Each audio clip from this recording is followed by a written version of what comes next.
Tensions have been brewing in the Kansas City Chiefs locker room, and now Travis Kelce has made a shocking announcement. He's reportedly canceling his new contract entirely and making a career-defining decision that no one saw coming. In this video, we're breaking down everything: what Kelce said, what it means for his future, and the potential impact on the NFL as a whole. On Monday, March 23, 2026, the Kansas City Chiefs made it official. Travis Kelce was back for his 14th year. The Chiefs posted the news on X with a photo of Kelce smiling while signing his contract, writing, "Officially official. Kelce is back for his 14th year." On the surface, that sounds simple. A player re-signs with the team he has played for his entire career. But then the details dropped, and that is when things got interesting. You might have been taken aback when NFL Network's Ian Rappaport announced the deal as a 3-year, $54,735 million contract that can be worth up to $57,635 million after it was previously reported as a 1-year deal. Let that sit for a moment. The contract was initially reported as a 1-year, $12 million deal. That was the number everyone had been circulating for weeks. Then the ink dried on the paper, and the number jumped to 3 years and nearly $55 million. The reaction was immediate. The reaction on social media was immediate and skeptical. "He's gonna play 3 more years? Yeah, right," wrote one fan. "3 years? A little much," added another. And those fans were not wrong to be confused. Travis Kelce will turn 37 years old on October 5th. For a tight end in the NFL, that is deep into the twilight. For context, tight ends take hits from linebackers, safeties, and defensive ends on every single play. The position is one of the most physically punishing in the sport. The idea that a player at that age would commit to 3 more years of that punishment raised eyebrows across the league. But here's the thing. The contract is just a way for the Chiefs to manipulate the cap. Kelce is not under contract for 3 years, and he is not getting $54 million. He is under contract for 3 years because his 1-year, $12 million deal is spread out over 3 years using what are called void years in the NFL. So the 3-year, $55 million headline was not a lie, but it was not the full truth either. In summary, Kelce signed a deal that guarantees he will play in 2026 for $12 million before incentives, but there's nothing set in stone about the 2 future years he is under contract. The Chiefs and Kelce agreed to a structure that looks like one thing on paper, but functions as something else entirely. It's structured as a 1-year, $12 million pact, with the following 2 years on the books for salary cap purposes. The additional 2 years are set up for the cap hits to be pushed out into future years, should Kelce retire after the conclusion of the 2026 season. To break that down further, the $12 million in real cash for 2026 is the deal. The other 2 years exist on paper so the Chiefs can spread the financial hit across multiple seasons instead of absorbing it all at once. If Kelce retires after 2026, those years dissolve. The team takes a small dead money charge, and everyone moves on. Kelce himself addressed the signing. "Chiefs Kingdom, let's go, baby. It's official," Kelce said on Monday. "Excited for 2026 and just excited to put on a Chiefs uniform in front of you guys again." Notice what he said. He said he was excited for 2026, not 2027, not 2028. He talked about 1 season. That tells you something about where his head is at, but we will get to that later. The contract also came with incentives. The first tier of Kelce's incentives is tied to the Chiefs making the playoffs, as he will make $750,000 if he plays 60% of the regular season snaps, $1 million at 70% or $2 million at 80%. If the Chiefs win the AFC Championship and go to the Super Bowl, he will get another $250,000 at 60% playtime or $1 million at 70% playtime. Those incentives are structured around the team winning. Kelce gets paid more if the Chiefs make the playoffs and if he is on the field for the majority of snaps. That is not the deal of a player who is coasting. That is the deal of a player who still wants to compete. But none of that changes the core question. The contract is built with retirement in mind. Every clause, every trigger date, every dollar is organized around the possibility that this is Travis Kelce's last season in the NFL. The retirement conversation did not start on March 23rd. It did not start in March at all.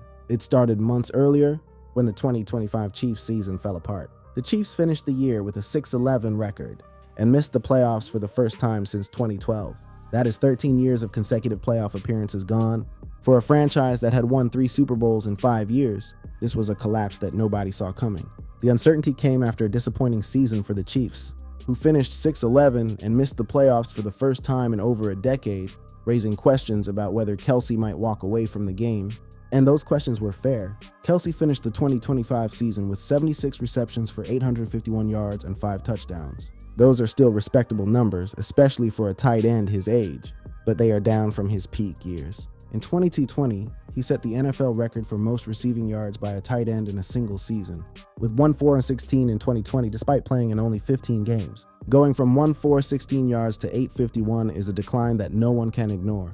Kelce has stated that he wants to go out on a positive note, so it makes sense that he would want to stay for at least one more season, since the Chiefs' 2025-26 run ended with a 6-11 record and no trip to the Super Bowl. The idea that Kelce did not want his last memory as an NFL player to be a losing season gained traction.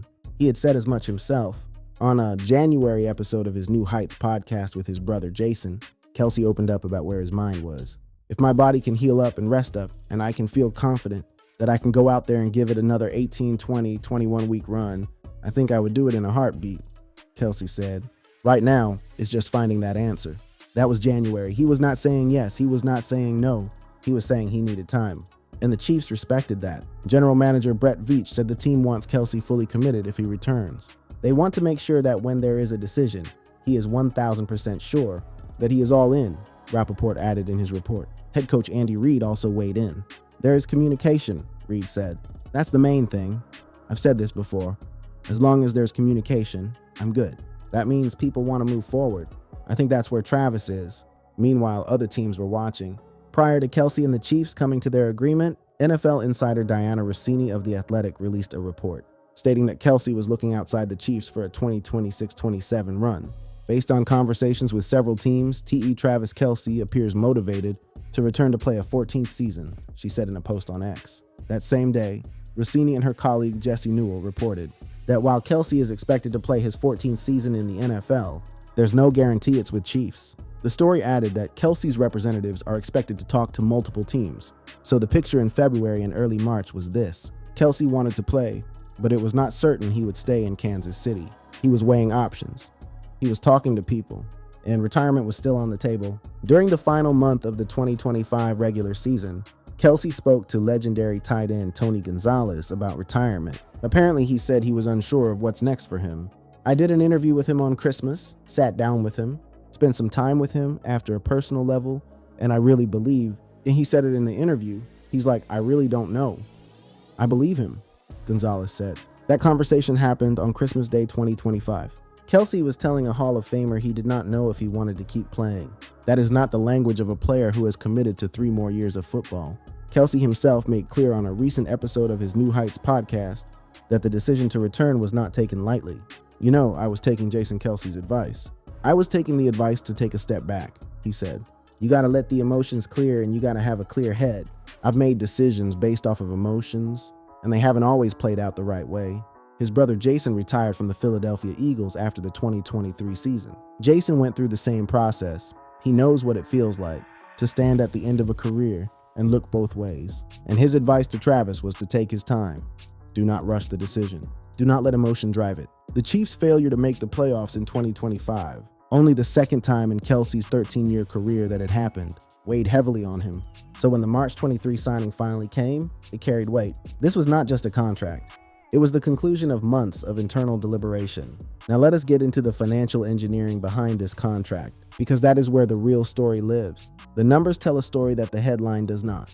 The Chiefs got creative with the structure of Kelce's contract, enacting a rarely used clause in the NFL's collective bargaining agreement to turn a 1-year contract into a 3-year deal. That clause is called the 50% rule, and it has a history. The 50% rule, also known as the Deion rule, named after Deion Sanders, stemming from a contract structure the Dallas Cowboys employed with him decades ago, is a specific provision of the CBA. This provision states that if the sum of a player's salary and roster bonuses in year 2 of a multi-year contract is less than 50% of their year 1 salary and roster bonuses, then the difference between the two is prorated across the life of the contract. For salary cap purposes, in plain language, that means if a player makes significantly less in year 2 than year 1, the league treats the difference as a bonus and spreads it out. The Chiefs use this rule to their advantage. For the team, it's to pay Kelce what he's worth and what he's owed in 2026 without incurring an absurd salary cap hit, while also preparing for any possibility that may arise in the future. The Chiefs don't typically use void years in their contracts, so they use the 50% rule to effectively set up 2 void years in the non-traditional sense. Overall, the Chiefs don't like to use void years on contracts, so they got creative to lower Kelce's cap. According to Over the Cap, Kelce's salary cap hit in 2026 is $4,196,667. In 2027 and 2028, his cap hit is $3,551,667. Think about that. Kelce is earning $12 million in real money in 2026, but his cap hit is under $5 million. That is the power of this structure. It frees up space for the Chiefs to sign other players, address other positions, and build a roster that can compete. Kansas City was able to spread out his cap hits over 3 years by exploiting the 50% rule and a post-June 1st mechanism.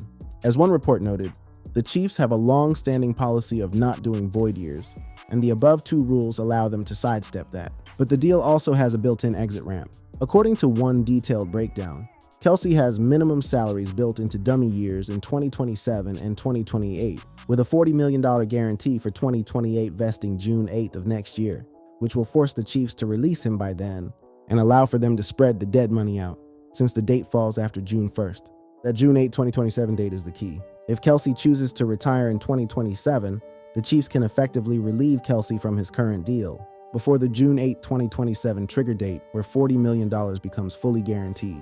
If the Chiefs do nothing and that date arrives, $40 million becomes guaranteed. No team is going to let that happen for a player who might retire. So the structure forces a decision point. Either Kelce keeps playing and they renegotiate, or he retires and the Chiefs cut him before the trigger date. Either way, the $40 million never gets paid. The Chiefs could either cut Kelce as a post-June 1st cut or place him on the reserve retired list before the June 8th trigger date. That would effectively void the remaining $40 million and set Kelce up for dead money hits of over $3.5 million in 2027 and 2028. One analyst called Kelce's deal a unicorn contract, as the Chiefs utilized the rarely used 50% rule to effectively set up 2 void years in the non-traditional sense. His contract reportedly will help set the stage for whatever he decides on his future after next season. As one report put it, the contract basically paves the way to retirement for Kelce. That is the line that matters most.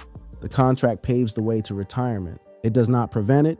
It does not delay it, it prepares for it. The reality is that at his age, Kelce is going to go year to year on his retirement decision, regardless of his contract status. Whether he's on a 1-year deal or a 10-year deal, the 36-year-old Kelce will spend the opening portion of each offseason deciding whether he's had enough. So what we have is a contract that looks like commitment on the surface, but is designed for flexibility underneath. The Chiefs get cap relief. Kelce gets $12 million guaranteed. And both sides have an escape hatch if 2026 turns out to be the end. This structure doesn't just provide flexibility for the future, but it also helps in 2026. Kelce will count only around $5 million against the salary cap in 2026, earning a guaranteed $3 million training camp bonus and a $6 million per game roster bonus. It was noted that Kelce's per game roster bonuses are actually 90-man roster bonuses that are fully guaranteed, meaning he doesn't have to be active on game days to receive them. That last detail is important. Kelce gets paid even if he is not active on game day. The money flows regardless. This is the Chiefs saying, we are paying you for being Travis Kelce, not just for catches and yards. If the contract is built for retirement, why did Kelce come back at all? There are several factors. First, the team made moves. Other teams were interested in signing Kelce, but he voiced his preference to return to the Chiefs. Now that the team rehired Eric Bieniemy as offensive coordinator, as well as his longtime familiarity with the franchise. Eric Bieniemy was the offensive coordinator during some of the best years of the Mahomes-Kelce era. He was there for the Super Bowl runs, the dynasty years, the period when Kansas City was the standard in the AFC. Bringing Bieniemy back sent a signal to Kelce and to the rest of the team. We are not done.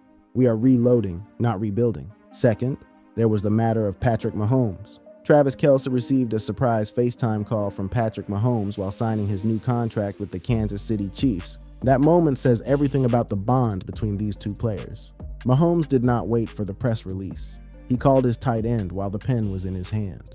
Mahomes addressed Kelce's uncertain future during the season after a loss to the Houston Texans on December 7th. The quarterback said he tries to appreciate every season he has with Kelce. Every season that I've had with him these last few years, I try to cherish because you never know, Mahomes said. He got himself in great shape this year and he's played great football. And he'll have the option to do whatever he wants to do after this season. The respect between Mahomes and Kelce is a factor that no contract negotiation can quantify. These two have played together since 2018, won 3 Super Bowls, and built one of the most productive quarterback-tight end partnerships in NFL history. Walking away from that is not just a career decision, it is a personal one. Third, owner Clark Hunt in January expressed interest in bringing the future Hall of Famer back. As an organization, we certainly hope that he will come back, Hunt said on Good Morning Football. He had another great year, maybe not on par with where he was 4 or 5 years ago, but still had over 800 yards and was really one of the leaders on the offensive side of the ball for us. So there's no doubt in my mind that he can still play. When the owner of the team goes on national television and says he wants you back, that carries weight. Hunt was not ambiguous. He stated plainly that Kelce can still play and that the organization wants him. Fourth, the 2025 season left a bad taste. The Kansas City Chiefs were officially eliminated from postseason contention following their loss to the Los Angeles Chargers, bringing to a conclusion a streak of 10 straight playoff berths, the second longest postseason run in NFL history. That is the kind of ending that motivates a competitor. Kelce does not want his career to end with a 6-11 record. He does not want his last game to be a meaningless Week 18 matchup. He wants one more shot at something better. The goal for Kelce has been to avoid dragging his decision out for too long. He said in November that he wanted to do right by the Chiefs and end the process on a hasty timeline, whether or not he plays with them moving forward. And then there is the legacy factor. Considered one of the greatest tight ends in history, Kelce is an 11-time Pro Bowler and a 7-time All-Pro, with 4 first-team and 3 second-team selections. He holds the NFL records for most consecutive and most overall seasons with 1,000 receiving yards by a tight end. 7. Kelce had 76 receptions last season and 1,080 receptions over his career. He had 851 receiving yards last season and 13,002 receiving yards over his career. Those are numbers that belong in Canton, Ohio. Kelce knows it, the Chiefs know it. And one more season gives him a chance to add to that resume before he hangs it up. Kansas City tight end Travis Kelce, for the second consecutive season, led all players in fan balloting for the Pro Bowl games. He is still the most popular tight end in football among fans, even as his stats have dipped from their peak. That kind of support matters when you are making a decision about your future. With Kelce engaged to Taylor Swift since August 2025, his return all but guarantees that Swift will be back in the stands at Arrowhead Stadium this season. The two are also rumored to be getting married this summer, so a busy year is ahead for the celebrity couple. The off-field life is full, the on-field life is winding down, and Kelce is trying to balance both while giving the game the respect he believes it deserves. So let us now address the title of this video directly. Did Travis Kelce cancel his new contract with the Chiefs after announcing his retirement? Here's what we know. Free agent tight end Travis Kelce will return to the NFL for a 14th season in 2026 and beyond. Rather than entering retirement or testing his market in free agency, Kelce rejoined the Kansas City Chiefs on a 3-year contract, according to NFL media. He did not announce his retirement. He signed a contract to play in 2026. That is the opposite of retirement. But the contract itself is built around the idea that retirement is coming. As the 33rd team's Ari Meirov posted, if Kelce wants to continue playing after this season, the deal will be renegotiated next year. As currently structured, it's set up for this to be his final season, after which he would retire, allowing the cap hits to be spread out over those added years. So the contract does not cancel, it expires by design. If Kelce retires after 2026, the contract's extra years are voided, the dead money gets absorbed, and everyone walks away clean. That is not cancellation. That is the plan. The Chiefs have no obligation to pay a player who retires, meaning the extra years on the deal could be largely cosmetic, a way of ensuring that if Kelce does come back in 2027 or beyond, he does so already under contract rather than as a free agent. It also gives the team flexibility to structure the money in ways that minimally impact the salary cap if he walks away after 2026. The cancellation narrative comes from a misunderstanding of how NFL contracts work. When people see a 3-year deal and then hear that Kelce might only play 1 year, the natural assumption is that the contract was broken or voided, but that is not what happened. The deal was built to accommodate a 1-year scenario from the start. Kansas City could have also structured the money in this deal in all kinds of ways that hamper the Chiefs' books less. If Kelce does only stay for 1 year, the Chiefs don't have to pay a player once retired, so the extra years could just be a matter of optics. All that's known for sure is that Kelce will play for the Chiefs in 2026. Beyond that is anyone's guess. What is true is that Kelce went through a genuine retirement deliberation. He was not sure he wanted to come back. He talked to Tony Gonzalez about it on Christmas Day. He talked about it on his podcast in January. He weighed options with other teams in February, and he did not make his final decision until early March. After the Chiefs' nightmarish 2025 season ended, Kelce told reporters he was undecided on whether to retire, but would inform the Chiefs of his decision before free agency began. He kept his word. On March 9, 2026, Kelce agreed to a one-year contract worth $12 million, with a maximum value of $15 million. The contract was later altered and extended to 3 years, worth $54.7 million. The initial agreement on March 9th was the one-year deal. Between March 9 and March 23rd, the structure was modified using the Dion rule to turn it into a 3-year deal for cap purposes. Kelce did not change his mind. The Chiefs changed the paperwork to benefit both sides financially. Travis Kelce is back in Kansas City for his 14th and perhaps final season, with large salary cap hits due to several high-priced players. General manager Brett Veach used a little-known, seldom-used loophole in the NFL-NFLPA collective bargaining agreement to retain Kelce on a one-year, $12 million deal while keeping his salary cap hit in 2026 very low and not setting the organization up for a large dead cap hit in 2027. That is the full story. Kelce did not cancel a contract. He signed one. He did not announce retirement. He delayed it. The contract itself is a vehicle designed to accommodate retirement whenever it comes, whether that is after 2026 or later. And the financial structure ensures that neither Kelce nor the Chiefs are left holding the bag when the day finally arrives. It's a small price to pay to keep the greatest tight end of all time in Kansas City for one last ride at the very least. Travis Kelce is coming back. The contract is signed. The retirement conversation will surface again next January, just like it did this year and the year before. But for now, number 87 is a Kansas City Chief. As Kelce said himself on his podcast, if my body can heal up, rest up, and I can feel confident that I can go out there and give it another 18, 20, 21 week run, I think I would do it in a heartbeat. He found that answer. And the answer for 2026 is yes. The contract is not canceled. The retirement is not announced, but both are waiting in the wings. And when the 2026 season ends, the entire NFL world will be watching to see which one Travis Kelce reaches for. If you found this breakdown helpful, make sure to like, subscribe, and hit the notification bell so you do not miss the next one. Drop a comment below and let us know. Do you think 2026 is Kelce's last year, or does he have more left in the tank? We will see you in the next video.